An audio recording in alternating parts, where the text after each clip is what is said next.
선교 간증을 우리 마운틴뷰 하늘 가족들과 나누게 된 것을 큰 특권으로 생각합니다.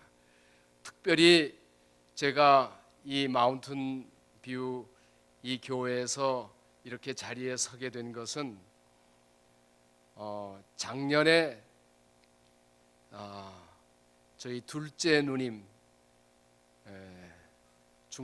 김중만 장로님 매형께서 이 혈액암이라고 하는 백혈병 진단을 이 마운틴뷰로 스탠포드 대학의 셋째 아들 데니얼 조카가 이곳에서 근무하게 되고 이곳에 와서 몸이 불편해서 검사를 받다가 아주 충격적인 그런 진단을 받고 우리 온 가족들이 마음에 아주 큰 충격과 염려를 가지고 열심히 기도하던 중에 얼마 전에 아주 반가운 소식을 듣게 되었어요.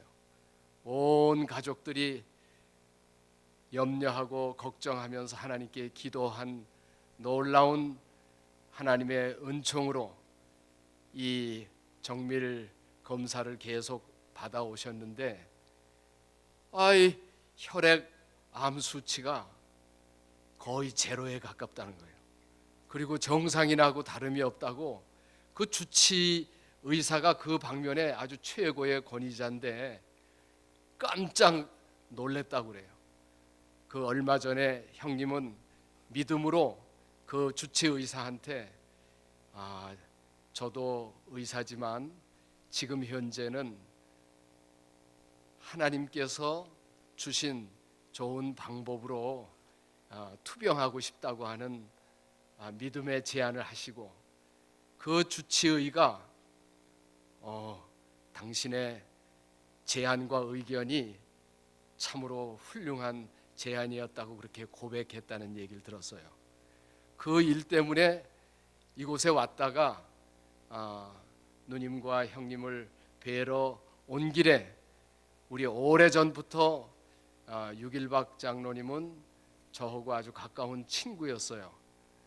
그런데 이렇게 교회 목사님과 재직들과 의논을 나눠서 귀한 시간을 할애받게 돼서 여러분 앞에 서게 되었습니다. 하나님께서 이 귀한 시간에 하늘 지성소에서 여러분과 함께 나누게 될 귀한 기별을 오늘 꼭 부족한 사람의 입술을 통하여 말씀해 주시기를 기도하는 마음으로 단에 섰습니다. 우리 다 같이 하나님의 말씀 요한복음 17장 18절 요 비슷한 것이 요한복음 20장 21절에 덮어 나와요. 그러니까 이 내용은 너무나 중요하다는 말씀이에요. 저는 제 생애 속에 늘 어디를 가나 이 말씀을 제 생애의 좌우명으로 삼고 있습니다. 제가 여러분과 함께 여러분이 펼친 성경절을 대표해서 읽도록 하겠습니다. 예수님의 그 마지막 감람산의 기도 내용 가운데 나오는 장면입니다.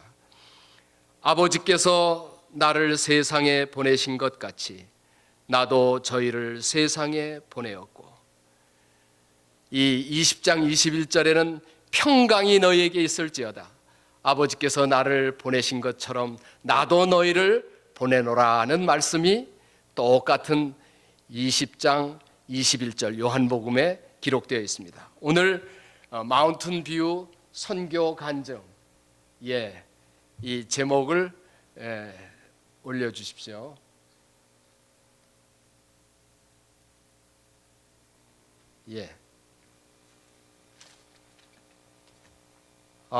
하나님께서 제게 주신 기회와 은혜를 통하여 저와 여러분이 함께 나누게 될 귀한 내용을 생각해 보려고 합니다.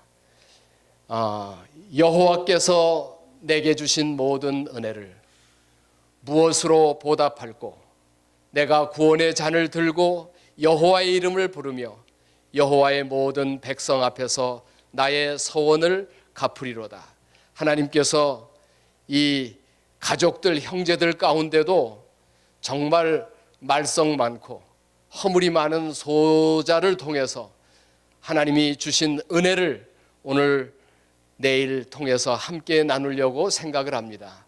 그래서 하나님께서 제게 주신 은혜를 통하여 무엇을 하나님께서 하려고 하셨는지 하나님이 미리 아신 자들로 그 아들의 형상을 본받게 하려고 미리 정하셨으니 이는 그로 많은 형제 중에서 맏아들이 되게 하려 하심이니라. 로마서 8장 29절에는 이 로마서 1장부터 믿음으로 말미암는 의의 체계적인 신학을 전개하시면서 그 믿음으로 말미암는 의의 결론의 사실상 장이 로마서 8장이에요.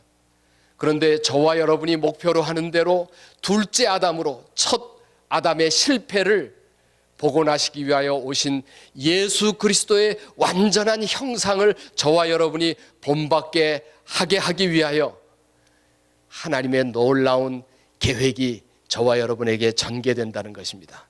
이 일은 영원 전에 미리 정하셨는데 만일 하나님이 우리를 위하여 이 하나님의 아들 예수 그리스도의 형상을 본받게 하는 일을 정하셔서 우리를 위하시면 누가 우리를 대적하겠느냐 하는 말씀이에요. 자기 아들을 아끼지 아니하시고 내어주신 이가 그 아들과 함께 모든 것을 은사로 주지 아니하시겠느냐. 그러면서 기가 막힌 구절을 우리에게 주셨어요. 하나님을 사랑하는 자, 저와 여러분이 하나님을 사랑하지 않습니까? 예, 곧 그 뜻대로 부르심을 입은 자들에게는 모든 것이 합력하여 선을 이룬다고 말씀하셨어요. 모든 것이란 아주 재수 나쁘게 나쁜 일 혹은 좋은 일, 모든 사건이 합력해서 이 놀라운 일을 이루신다는 것입니다. 저는 제 생애 가운데 정말 어려서부터 좋아하는 얘기가 요셉의 이야기였어요. 이 옛날 집 다락방에서 어머니가 사준 이 성경 이야기 책 가운데 요셉의 장면을 읽기를 좋아했는데, 여러분 놀랍게도 부조와 선지자에는 요셉은 누구를 대표한다고요? 그리스도를 대표한다. 요셉의 형들을 움직여 노예를 팔게 한 것은 그 시기심이었다. 사단이 요셉의 형들이 꿈을 꾸고 아버지의 사랑을 받아 편애하는 채색 옷을 입은 요셉을 시기하고 미워해서 그가 꿈을 꿨을 때 어떻게 그 꿈이 이루어지리요 하고 그를 죽이고자 계획을 세웠어요. 저들이 요셉이 저들보다 더 크게 되는 것을 막으려고 그를 죽이려고 했지만은 요셉이 애굽으로 옮겨졌을 때 저들은 그 꿈이 전혀 실현될 가능성이 없다고 생각을 했어요. 그러나 하나님께서는 형들의 악한 행위를 활용하여 저들이 방해하려고 했던 바로 그 계획한 일을 하나님이 실현하셨다는 놀라운 말씀이에요. 이것은 정말 하나님께서만 하실 수 있는데, 이것은 똑같이 대제사장들과 장로들이 2000년 전에 그리스도를 질투하고 백성들의 인기와 관심을 끄는 그리스도를 죽이려고 했어요. 저들은 그가 왕이 되는 것을 막고자 십자가에 죽였으나 이 일은 주님을 왕이 되시는 결과를 가져오게 만들었어요. 똑같이 요셉은 애굽의 노예가 됨으로 인하여 그 아버지와 가족들을 기근의 날에 구원하는 구세주가 될 뿐만 아니라 온 애굽과 주변에 있는 수많은 사람들을 구원하는 구세주가 되었어요. 그들이 그렇게 악한 일을 했다고 형들의 죄가 감소한 것이 아니지만 주님은 원수들이 그를 십자가에 못 박아 주님을 인류의 구속자요 타락한 인류의 구주요 온 세상의 통치자로 만드는 일에 공헌을 세우게 하셨어요. 그러니까 가룟 유다와 공모해서 이 예수님을 죽이려고 했던 그 유대인 예루살렘의 지도자들이 예수님을 완전히 죽이려고 했던 사단의 대리자가 되었지만, 오히려 하나님께서는 전능하신 하나님의 섭리는 이 모든 사건을 지배하셔서 위대하신 구속의 경륜을 이루는 일에 통로가 되게 하셨다는 거예요. 이 놀라운 하나님을 우리가 믿는 것을 인하여 감사하지 않습니까? 모든 것이 합력하여 선을 이룬다는 것입니다. 여러분의 원수가 여러분의 눈에 가시 같은 사람이 곁에 있을지라도 그 일이 축복이라는 것을 보여주세요. 오늘 우리는 제 생애 속에서 역사하신 하나님이 요셉의 생애 속에서 인도하셔서 요셉은 그리스도를 대표하는데 예수님께서 분명하게 그의 기도 속에 아버지께서 나를 세상에 보내신 것처럼 나도 누구를요? 저와 여러분을 이 세상에 보내신다고 말씀하셨어요. 그것을 여러분 믿습니까? 예, 확실하게 그렇게 여호와 이레 우리를 이 땅 위에 보내신 하나님께서 보내신 목적을 성취하도록 모든 것을 준비하신다는 여호와 이레 하나님, 한 사람을 앞서 보내셨으며 요셉이 종으로 팔렸도다. 영감의 성령께서는 시편을 통하여 요셉은 우연히 간 것이 아니라 하나님이 의도적으로 그를 팔리게 하셔서 보내셨다는 것입니다. 오 사랑하는 하늘 가족들이시여, 요셉은 12아들의 11째 아들로 태어났어요. 누님이 하나 있는 네 어머니들 사이에 특별한 출생을 경험하게 되었어요. 다른 어머니들이 10아들을 낳고 딸을 낳았을 때 이 라헬이 야곱에게 앙탈을 부렸어요. 여보, 나도 좀 아기를 낳게 해달라고. 도무지 사랑하는 아내에게 화를 내지 않던 야곱이 버럭 화를 냈어요. 아니, 내가 하나님인 줄 아느냐? 내 다친 태를 여실 분은 하나님이거늘 나에게 앙탈을 부리냐고 얘기를 했어요. 라헬의 생각이 달라졌어요. 그는 하나님 앞에 한나처럼 자기에게 아들을 주시면 그를 하나님께 구별해 키울 것을 약속을 했어요. 이 불행은 오히려 축복이 돼서 여러분이 아시는 것처럼 모태로부터 변화된 놀라운 아들을 잉태하고 태어나게 되는데 그게 요셉이에요. 이 12살 되던 때 헤브론으로 고향으로 돌아가는 요셉은 그의 어머니가 12살 때에 죽음을 당하는 막내 동생 베냐민을 낳다가 죽음을 당하는 그런 사건을 맞았어요. 여러분, 그는 엄마 없는 고향으로 돌아와서 이삭이 아직도 눈이 멀었지만 살아계셨어요. 이삭은 12아들들 가운데도 요셉이 얼마나 영적으로 민감하고 그가 하나님을 사랑하는지 보고 너무너무 사랑하게 되었어요. 아브라함과 이삭과 야곱의 부조들의 믿음의 아름다운 열매로 요셉이 태어난 것을 기뻐하면서 이 이삭은 부조들이 겪었던 하나님에 관하여 자세히 일러줬어요. 여호와 이레 하나님, 이 땅 위에 각 사람을 위하여 하나님의 계획표가 있다는 것을 알려주셨어요. 너의 부조 아브라함은 갈대아 우르에 살고 있지만 어느 날 하나님께서 나타나셔서 아브라함아 너를 위한 나의 계획이 있단다. 이 대도시 갈대아 우르에서는 내가 살 곳이 아니란다. 아브라함은 믿음으로 하나님의 계획표 속에 자기가 있어야 할 장소와 자기가 해야 할 일을 위하여 새로운 민족의 조상이 되기 위하여 가나안으로 믿음으로 옮겼다는 얘기를 들었어요. 이 여호와 이레의 계획표가 있다는 사실을 요셉이 듣고 자기도 그렇게 살기를 원하게 되었어요. 아버지 야곱은 그의 품성이 그릇될 수 있는 편애를 하고 각 사람을 위한 계획표가 하나님 안에 감춰져 있다는 사실을 깨닫게 된 요셉은 그가 하나님의 5년 동안 12살에서부터 17살까지 그를 위한 특별한 초등학교 지식의 교육을 완성하는 사건을 통하여 요셉은 하나님 앞에 자기도 하나님의 계획표 속에 살아갈 수 있도록 하나님의 계획을 알려달라고 기도하게 됩니다. 그가 기도하던 어느 날 그는 2번의 반복된 잘 아시는 대로 곡식을 추수하는 가운데 형들과 함께 자기의 곡식이 가운데 서고 형들의 곡식이 껑충껑충 뛰더니 빙 둘러서서 자기한테 절을 하는 꿈을 꾸게 됩니다. 그는 성령의 깊은 감동으로 주신 꿈의 계시를 아침 밥상에서 형들 앞에 얘기를 하게 돼요. 부조와 선지자에는 그가 이 꿈 얘기를 할 때 그의 얼굴이 하늘의 영광으로 환하게 된 것을 보았어요. 성령의 감동으로 듣는 모든 가족들이 이 꿈은 하나님이 주신 꿈이라는 것을 알게 되었어요. 그런데 이어서 그는 하늘의 별을 보았는데 12별 가운데 자기의 별을 향하여 별들과 달들과 해가 절하는 꿈을 꾸었어요. 똑같은 내용이에요. 형들이 다 감동을 받았어요. 가족들이 감동을 받았어요. 아버지는 그 꿈을 듣고 이놈아, 내가 너한테 절을 할 일이 있겠느냐 그렇게 나무랐어요. 그러나 아버지는 그 꿈을 자기 마음에 간직하였다고 얘기했어요. 그것은 하나님이 주신 계시였어요. 그 꿈의 계시로 인하여 형들은 더 채색 옷을 입은 요셉을 미워하게 되었어요.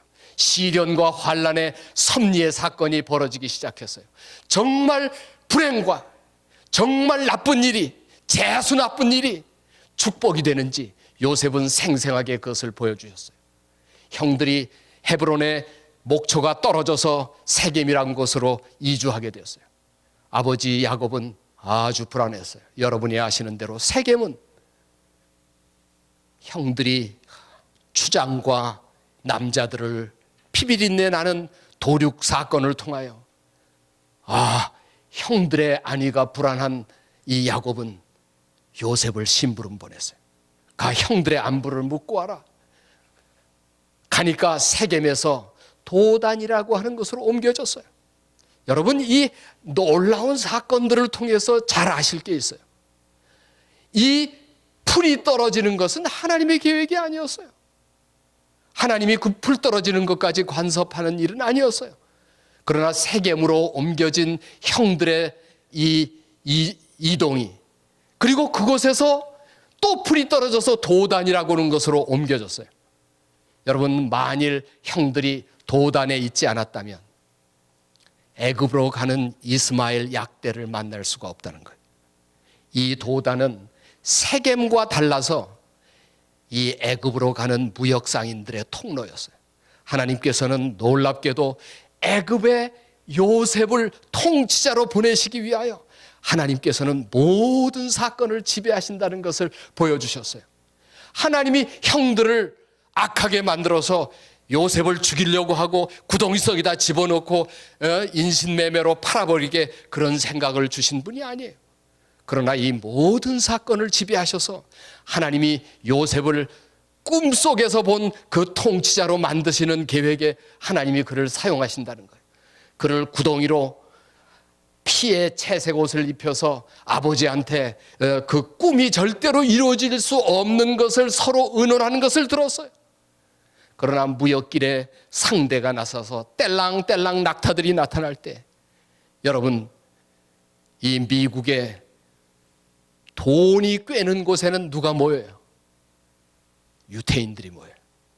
유태인의 조상 유다는 돈에 관하여 머리가 팍팍 돌아갔어요. 이스마엘 상대를 보자, 야, 왜 우리 손으로 죽이랴? 동생을, 요셉을 간단하게 팔아서 꼭 먹고 알 먹자. 그래서 여러분이 아시는 대로 은 20전에 10형제가 2냥씩 다 나눠 가질 수 있는 적당한 값으로 흥정을 해서 요셉을 노예로 팔았어요.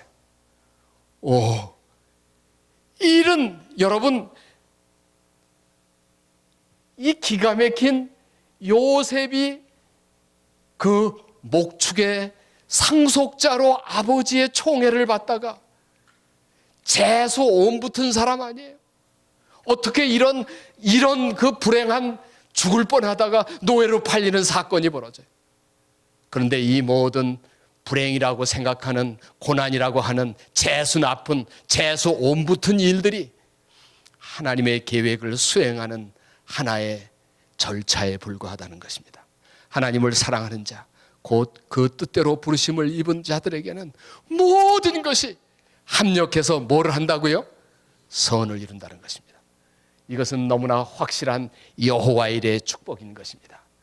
바퀴 속의 바퀴, 에스겔 1장과 10장, 계시록 4장과 5장에 나오는 하나님의 보좌 옆에 네 스랍 천사들이 무엇을 하는지를 보여주고 계세요. 이 온 지구에 네 바퀴를 굴리고 있는 것을 보았어요. 바퀴 안에 바퀴들이 있는 것을 보았어요. 이것은 열국과 개인과 기관들이 교회가 있을 장소와 해야 할 일을 위하여 하나님께서 구속의 경륜을 운행하시는 장면인 것을 보여주셨어요. 오, 여러분, 이것은 놀라운 계획이에요. 17살에서 27살 10년 동안 보디발에게 노예로 팔려서 하나님의 훈련소에 입소시키신 분은 우연히 그냥 노예로 팔린 게 아니라 하나님의 기가 막힌 경영 속에 그를 보디발의 손에 팔리게 했다는 것입니다. 이런 과학이 어떻게 우리가 놀라운 하나님의 손길을 볼 수 있어요? 그는 삽시간의 10년 동안에 유창한 애굽의 언어를 구사할 수 있는 언어와 애굽의 문화와 과학과 최고의 정치학을 이 10년 동안 통치자로서 교육을 받을 수 있는 완벽한 하나님의 계획 속에 그를 인도하셨다는 것입니다. 남들이 볼 때 외형으로는 정말 재수 나쁘게 노예로 팔린 일이었지만 그것은 노예 생활이 결코 그에게 해가 될 수 없다는 기름 부음 받은 자를 해하지 말라는 하나님의 말씀대로 여호와 일에 준비된 학교에 입학했다는 것입니다. 10년 동안 놀라운 하나님의 계획 속에 거의 통치자로서의 자질을 갖췄을 때 하나님께서 그에게 졸업시험을 보는 일을 했어요.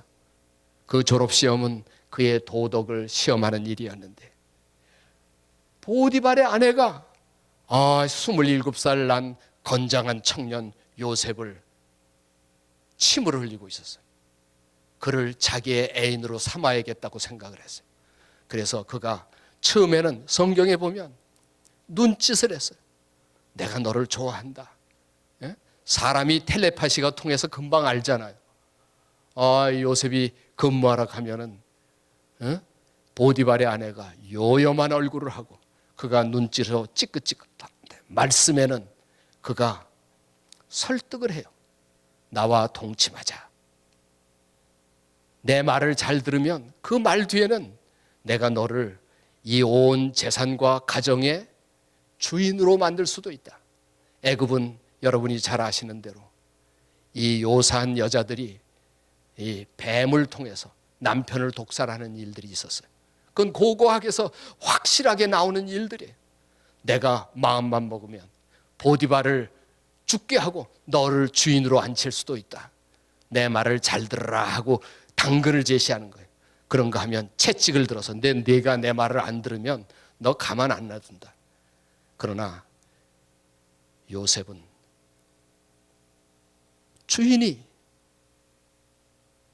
음식 먹는 메뉴 선택과 당신 하나 외에는 모든 권리를 나한테 다 맡겼거늘 내가 어찌하여 인간적으로 나의 주인을 배신하리까. 그리고 살아계신 하나님이 지금 나를 지켜보고 있습니다. 내가 어찌 이끈 악을 행하여 하나님께 득죄하리까. 그는 보디발의 아내에게 분명하게 자기의 믿음의 소신을 얘기했어요. 그리고 그와 가까이 있지도 아니했어요. 그러던 어떤 날 이 보디발의 아내는 식구들을 다 내보냈어요. 집안에 아무도 없게 만들었어요. 그리고 아주 육탄 공세로 그를 자기의 소유로 삼으려고 최후의 시험을 거두었어요. 요셉을 꽉 끌어안았어요. 그의 옷을 꽉 잡았어요. 요셉은 자기의 겉옷을 그가 붙잡아서 놓아주지 않자 그 겉옷을 버리고 도망쳤어요. 잘 아시는 대로 하나님의 안전에서 요셉은 완전히 테스트에 합격했어요. 그는 도덕적으로 하나님 앞에 죄를 범하여 하나님을 슬프게 하지 않았어요. 졸업시험에 합격했을 때 이 돌아온 보디발에게 아내가 사실을 왜곡해서 얘기해서 강간미수범으로 왕의 감옥에 죄수가 되었어요. 얼마나 재수가 나빠요. 10년 동안 성실하게 일한 요셉에게, 도덕적으로 하나님 앞에 충성한 요셉에게 돌아온 것은 깜빵에 들어가는 죄수가 된 거예요. 그것도 자기는 상상도 하지 아니한 어떤 죄, 보디발의 아내를 겁탈하려고 했다는 죄목으로. 사실 여러분, 보디발이 정말 요셉이 자기 아내를 겁탈하려고 생각했다면 어떻게 했을까요? 단숨에 죽이지요. 그거 살려놔도요 화근이 되는데. 보디발은 알았어요. 자기 아내가 어떤 성향을 갖고 있는지를 잘 알고 있었어요.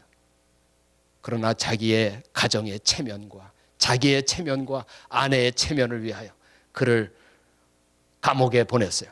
하나님의 계획 속에서는 그가 도덕적으로는 완전한 수준에 도달해 있지만 그가 통치자로서의 품성을 완성하는 일에는 깜깜한 감옥이 필요되었어요. 3년 동안 그 감옥 속에 집어넣는데 2년쯤 지났을 때 떡관장과 술관장 그곳에 들어오게 되었어요. 왕의 시해 사건으로 들어온 다음에 그들이 꿈을 꾸게 되었어요. 어느 날 요셉이 보니까 얼굴색이 안색이 어두워요. 무슨 일이냐? 걱정은 풀어주시는 분 하나님이 계시지 않느냐? 요셉은 어떤 경우라도 하나님을 바라보는 사람이었어요. 하나님을 생각을 했어요. 내게 말해봐라. 그들이 꿈 얘기를 시작했어요. 먼저 술관 원장이 꿈을 얘기했어요. 포도 세 송이 그 즙을 짜서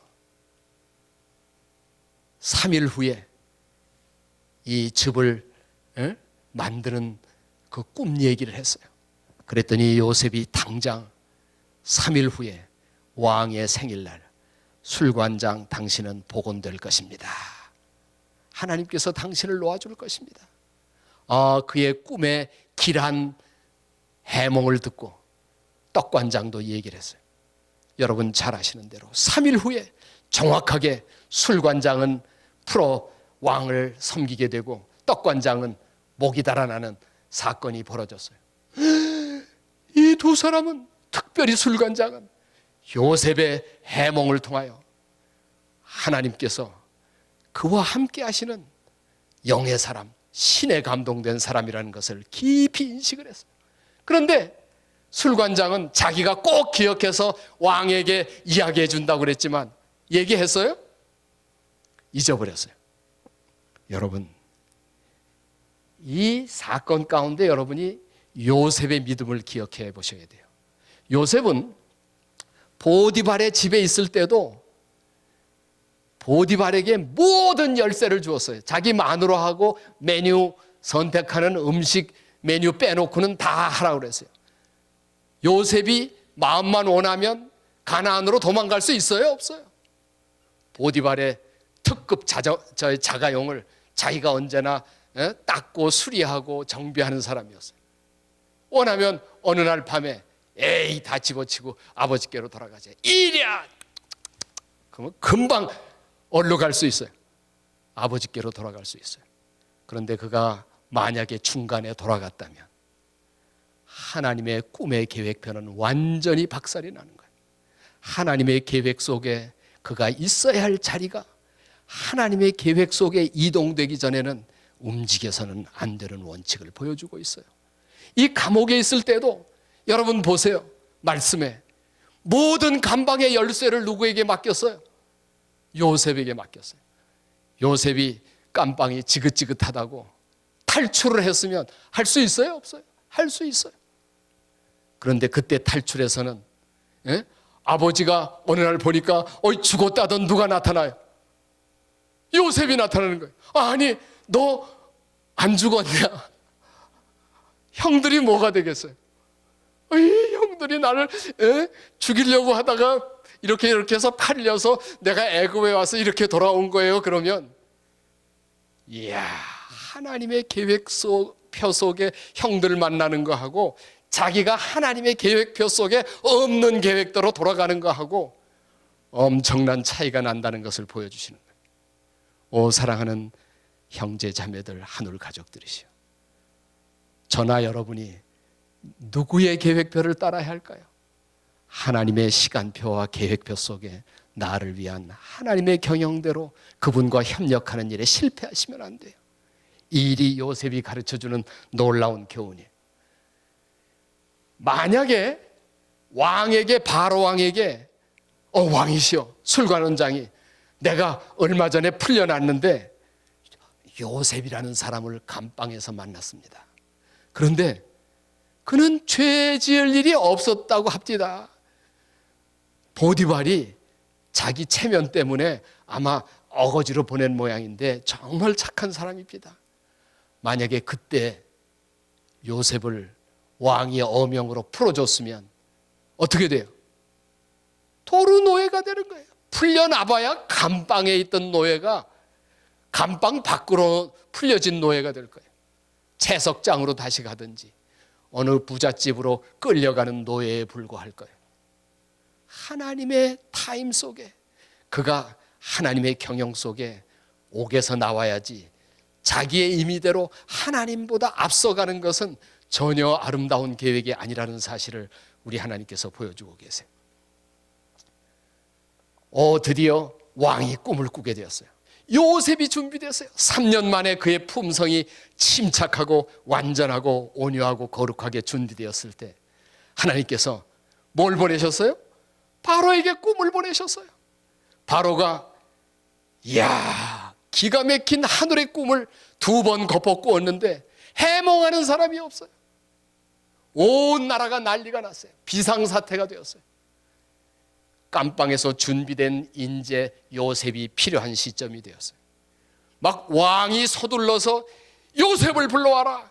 꿈을 그렇게 잘 해석한다는데 너놈들은 하나도 나의 답답함을 풀어줄 사람이 없다는데. 그런데 요셉을 서둘러, 왕이 서두르신다, 빨리빨리 그러는데 요셉은 어떻게 하는 거예요? 빨리빨리 전혀 안 하는 거예요. 한국 사람 기질이 빨리빨리 아니에요. 빨리빨리 그러는데 요셉은 잠깐만요, 면도하고요. 거기 보면 면도하는 장면이 나와요.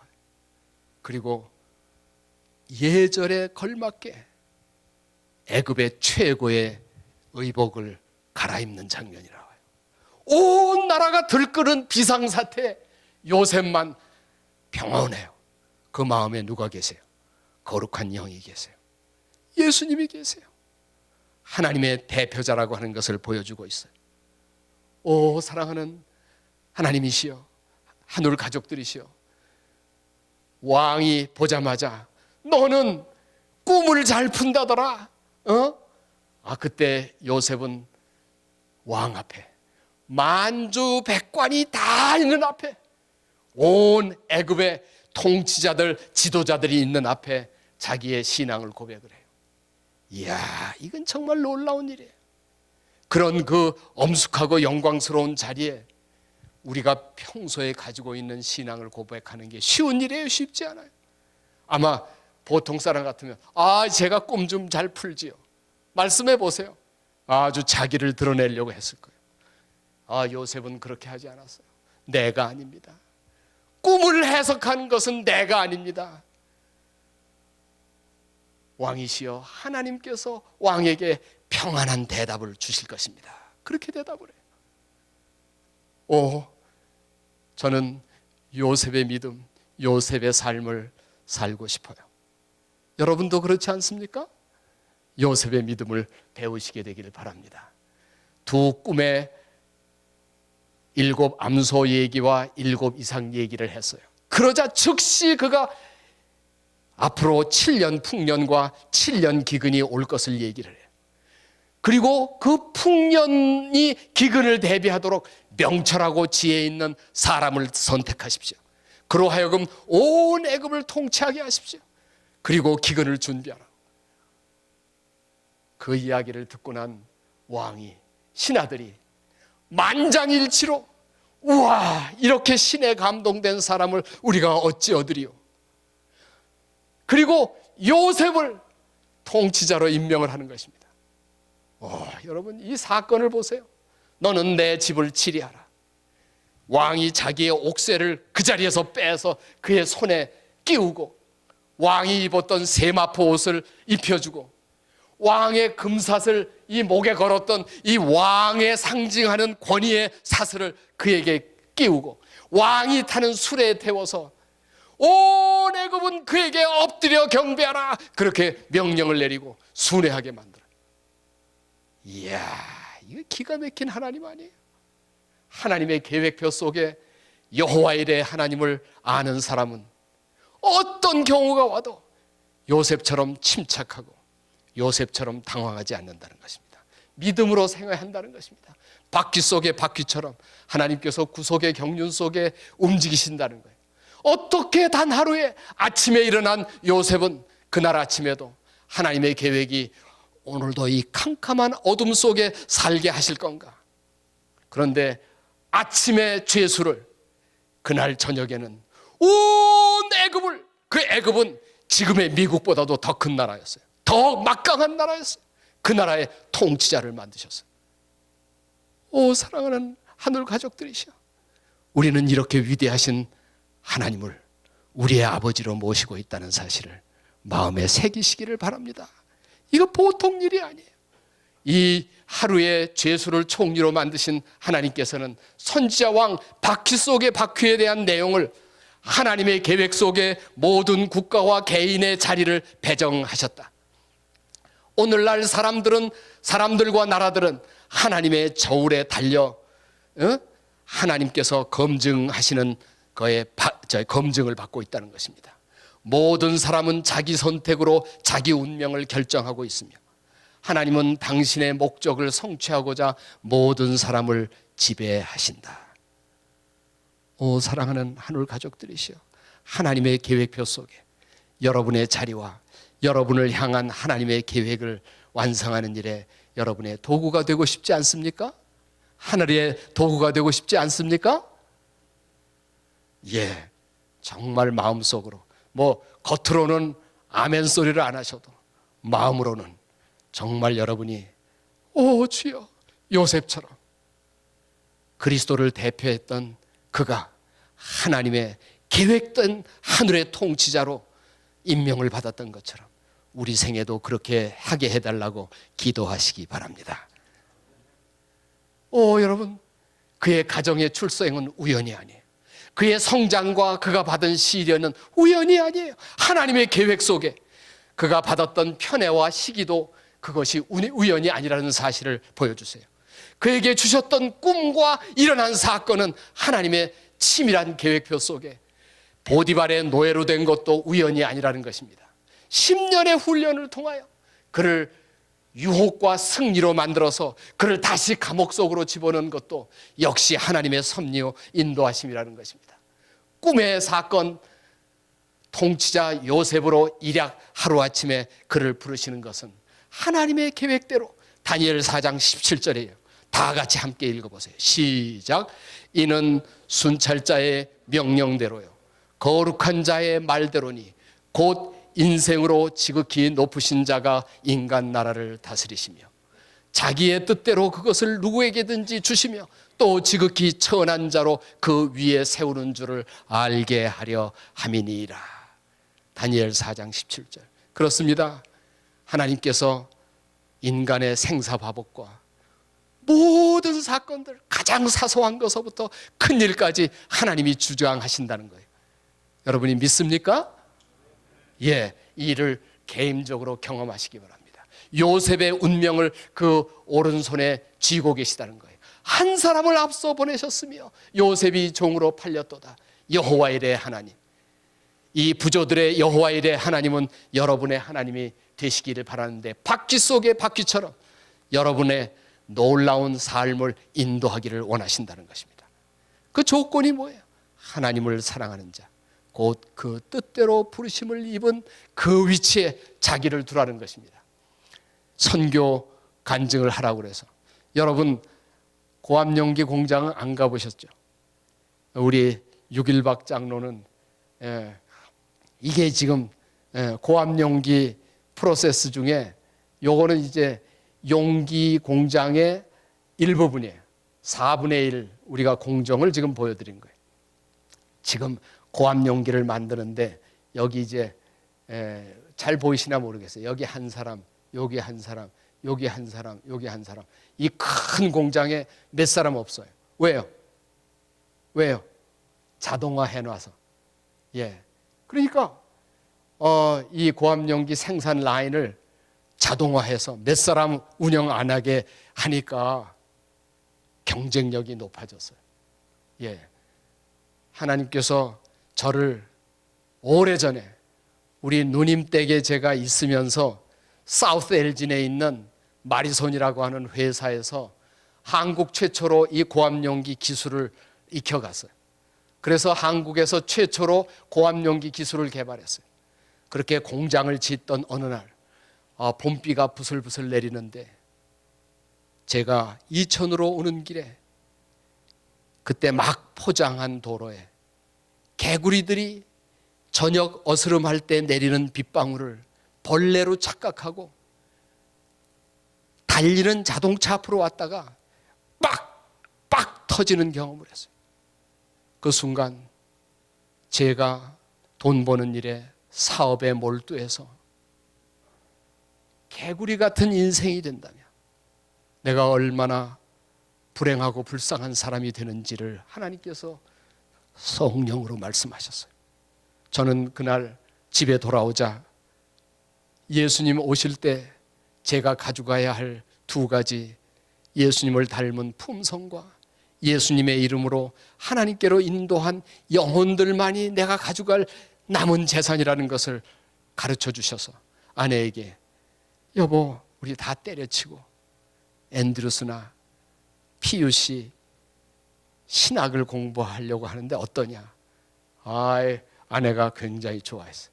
그래서 누님한테로 편지를 보내고 피유시 여보코 장로 부인한테 편지를 쓰고 저 장거면 의사라고 집사람 이 간호원 줄 소아과 의사가 된 장거면 의사한테 편지를 보내고 3군데서 다 오라고 어플리케이션 이 승낙을 받았어요. 그런데 갈 수가 없었어요. 이렇게 공장을 차려놓고 어떻게 가요?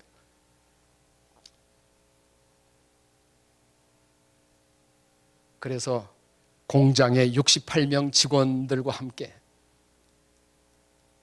하나님께서 아브라함이 기업인이었다는 사실을 보여주셨어요.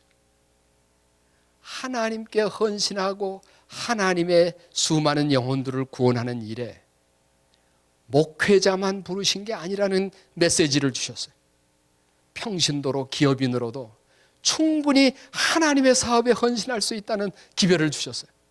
그래서 저는 아브라함의 모본을 따라서 아브라함이 그 큰 목축 재벌이지만 문 앞에 나와서 뭐 했어요?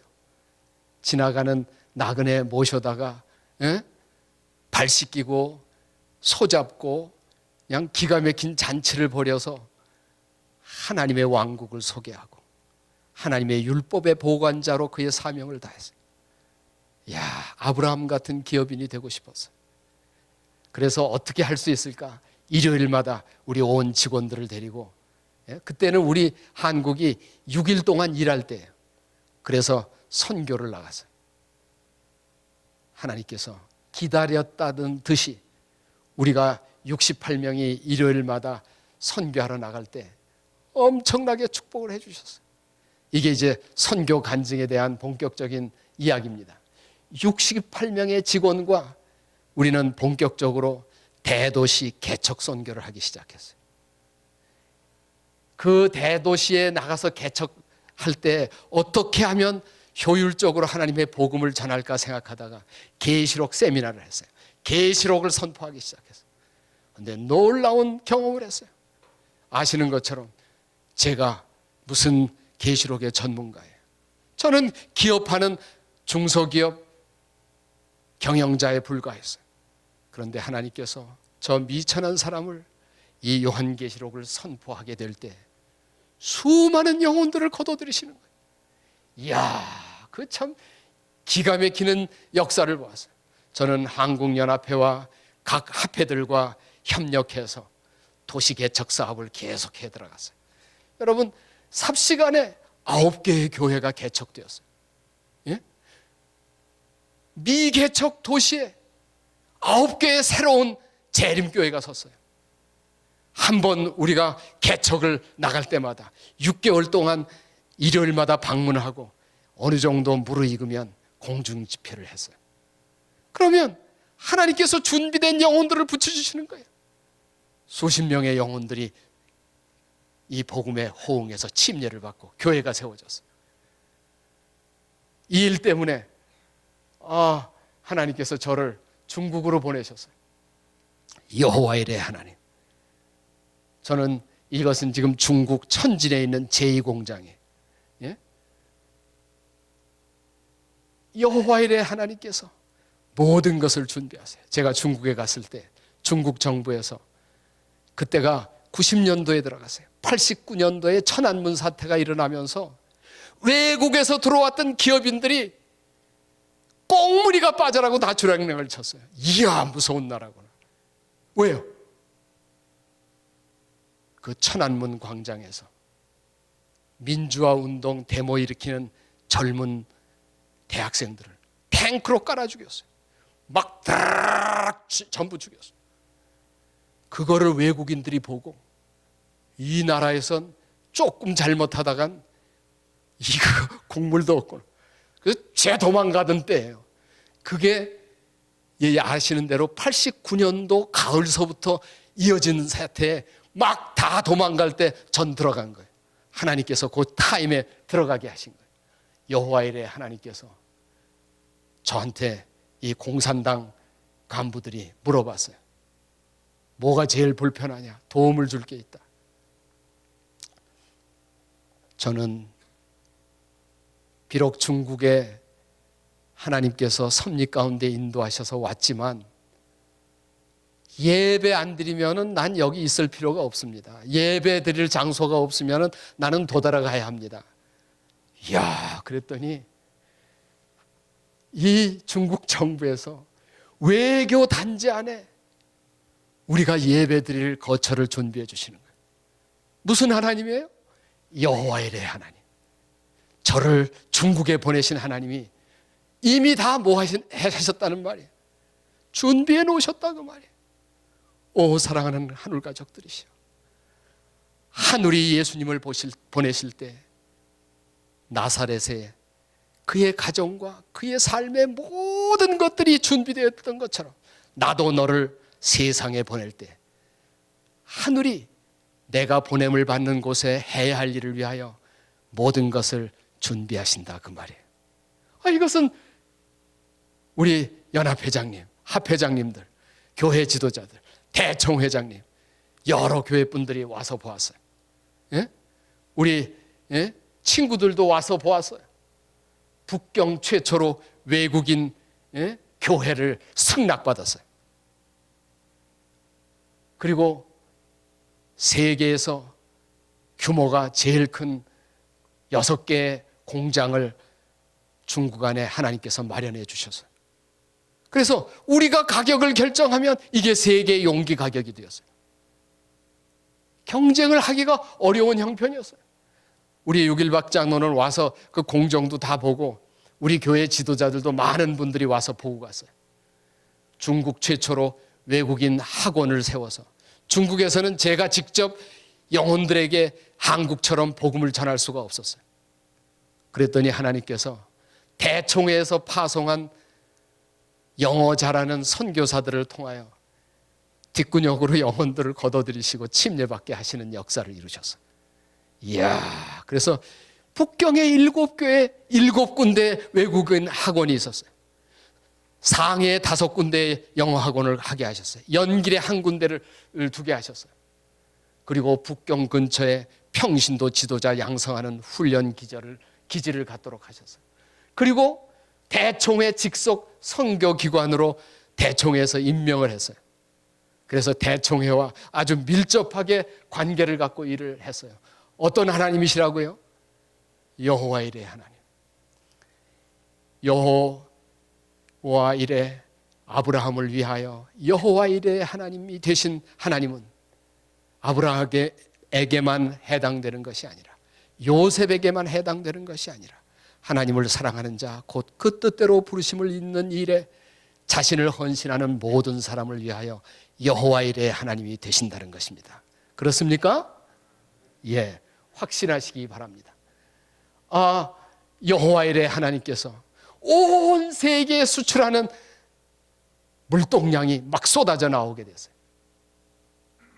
중국의 4만여 한국인 상공인회 회장을, 나는 그런 거 정치적인 활동이나 술을 마셔요. 제가 그 사람들하고 교제를 해요.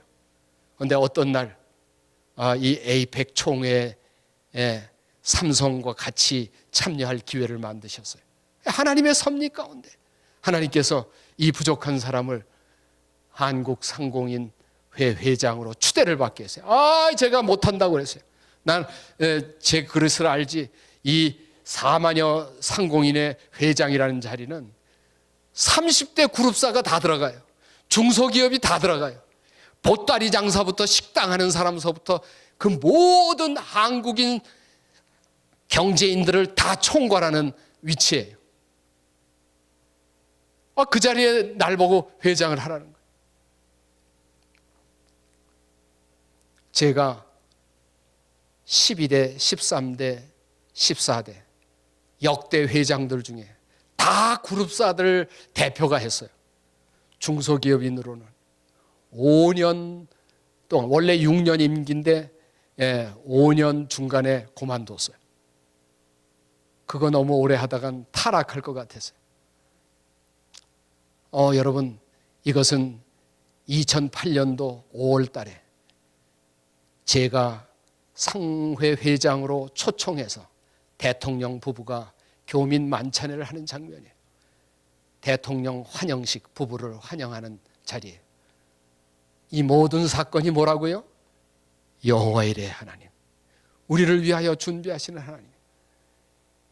이게 2008년 8월 8일 북경 올림픽에 한국인 기업인으로 성화 봉송하는 한국의 영광이요 가문의 영광이라고 그러는 자리에 하나님께서 저를 세우셨어요. 그런데 여러분, 세상의 영광은 너무나 위험한 거라는 것을 하나님이 보여주셨어요. 위험! 경고하시는 거예요. 세상의 번영과 세상의 명예와 영광은 정말 위험한 거예요. 바로 이때 아내가 난치병에 걸렸어요. 소뇌 위축증이라고 하는 병에 걸렸어요. 아내 점점 병이 깊어가면서 아내가 제게 나를 요양병원이나 병원에 입원시켜서 병원에 맡기지 말아달라는 거예요. 당신의 품에서 죽더라도 죽고 싶다는 얘기를 했어요. 예수님 같으면 어떻게 하셨을까 기도했어요. 그래서 제가 아내가 병이 깊어질 때 예수님 같으면 모든 것을 때려치고 아내를 위하여 헌신할 거다 하고 생각을 하게 됐어요. 그리스도의 몸 된 교회를 위하여 생명을 바치신 예수님의 모본을 따라서 제가 약속을 했어요. 그리고 회사의 모든 임직원들한테 나는 손을 띈다. 내가 아내를 돌보는 일을 위하여 하겠다. 아내의 난치병과 소뇌 위축증은 사람의 눈으로 볼 때는 재수 온 빠진 것 같은 그런 사건으로 보이는지 모르지만 하나님을 사랑하는 자 곧 뜻대로 부르심을 입은 자들에게는 이런 재수 나쁜 일이라도 뭐라고요? 여호와 이레 하나님이 준비해 주신 축복이라는 것입니다. 아내는 제게 아이들과 손주 손녀들에게 선물을 남기고 떠났어요. 아내의 일기장에는 그의 평생 동안 저를 위한 기도가 담겨져 있었어요. 아버지께서 나를 보내신 것 같이 나도 너희를 세상에 보내노라는 이 기도가 아내는 결혼하기 전부터 나를 하늘까지 인도한 예수님께서 보내신 남편을 만나게 해달라고 기도했다는 거예요. 아내는 11살 때 어머니가 주최한 제기동 전도회에서 감리교회에서 우리 재림교회로 개종을 했어요. 12살 때 춘천으로 이사하고 헤어졌어요. 유년 때 단 한마디 말도 저와 나눈 일이 없어요.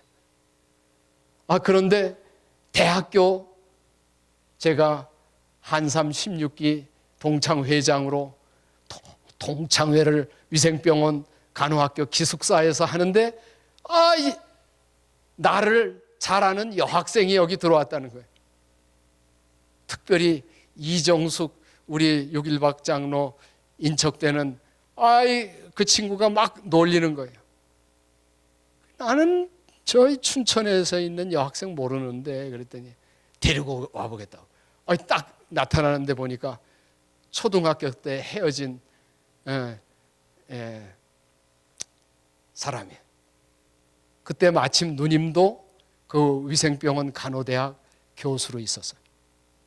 근데 누님도 소개를 하고 그래서 아내는 미국 가는 것을 포기하고 저와 결혼해서 3남매를 놓았어요. 중국에 오기 싫다는 거 한국에서 20년, 중국에서 20년 내조하다가 손해 위축증 7년 반의 긴 투병 속에 그가 잠들었어요. 그가 남기고 간 것은 여호와 일에 하나님께서 아내의 죽음을 통하여 저의 허물 많고 부정하고 교만에 빠지기 쉬운 삶을 인도하신다는 거예요. 이제 오늘은 이 정도로 여기서 마치고 예수님께서 정말 이 땅 위에 보냄을 받으신 그분이 남긴 발자취를 저희는 내일 설교 시간에 함께 나누려고 생각을 합니다. 정말 예수님께서 우리를 위하여 아버지께서 나를 세상에 보내신 것처럼 나도 너희를 보낸다고 하는데 우리가 어떻게 주님을 따라가야 할런지 놀라운 하나님의 계획을 보려고 합니다. 오늘 끝마치기 전에 옛적의 선지자들로 여러 부분과 여러 모양으로 말씀하신 하나님이 이 모든 날 마지막에 아들로 우리에게 말씀하셨다고 히브리서 1장 1절과 2절에 말씀하세요. 구약의 모든 기록 아담서부터 말라기까지 옛적 선지자들이 여러 모양과 여러 부분으로 우리에게 구원을 말씀하셨지만 완벽하게 구원을 재현하는 모본을 보이는 선지자의 기별은 없었어요. 그래서 모든 날 마지막 결론으로 아들 예수 그리스도를 통하여 우리에게 말씀하셨다는 것입니다. 사랑하는 하늘 가족들이시여, 예수님이 보여주신 모본은 그분의 삶을 통한 모본이에요. 발자국이 너무나 선명한 모본을 우리에게 남겨주셨어요. 누구도 한 사람도 실족하지 않도록 하셨어요. 그리고 이렇게 말씀하셨어요. 내가 너희에게 행한 것 같이 너희도 행하게 하려고 본을 보였다는 것입니다. 우리가 예수님을 믿는 믿음은 지식이 아니에요. 아는 것으로 끝나는 게 아니에요. 예수님이 보여주신 것은 너희도 행하게 하려고, 예수님처럼 살게 하려고 본을 보여주셨다는 것입니다. 사랑하는 하늘 가족들이시여, 예수님이 이 땅 위에 오실 때 마태복음 7장처럼 두 무리가 있을 것입니다. 아는 것으로 그치는 무리하고 그 말씀대로 행하여 반석 위에 집을 지은 무리로 나누어질 것입니다. 여호와 일의 하나님께서 저와 여러분을 위하여 예수님을 이 땅 위에 보내셔서 그분을 따라가게 하셨어요. 정말 놀라운 역사를 내일 우리가 공부하게 될 것입니다. 하나님께서 사랑하는 하늘 가족들, 마운틴 뷰 하늘 백성들에게 남겨주신 이 마지막 최후로 보내신 아들을 통한 그분의 모본, 내가 너희에게 행한 것처럼 너희도 행하게 하려고 본을 보였던 이 예수님의 모본이 저와 여러분에게서 다시 재현되고 완벽하게 예수님을 닮은 아름다운 삶이 저와 여러분에게 나타나기를 진심으로 기원하면서 말씀을 마치도록 하겠습니다. 우리 다 같이 기도하겠습니다. 오 신령하신 우리들의 하늘아버지, 온 세계 최고의 두뇌들과 최고의 지식자들이 모이는 이 실리콘밸리에 하나님의 섭리 가운데 마운틴 뷰 교회를 세우시고, 아버지 이곳에 하나님의 최고의 믿음의 권위자들이 되기를 원하는 하늘 백성들을 모아주셨사오니 감사합니다. 오 아버지, 주께서 사랑하시는 임정 목사님으로부터 모든 집사님들과 모든 장로님들과 모든 교우님들이 예수님을 닮은 아름다운 삶을 살아가는 아름다운 구원의 자녀들이 되기를 진심으로 간구하오니, 아버지 이 교회를 축복해 주셔서 예수님을 재현하는 믿음의 사람들이 다 되도록 은혜를 베풀어 주시옵소서. 우리를 심히 사랑하시는 우리 구주 예수 그리스도의 이름으로 간절히 축원하옵나이다. 아멘.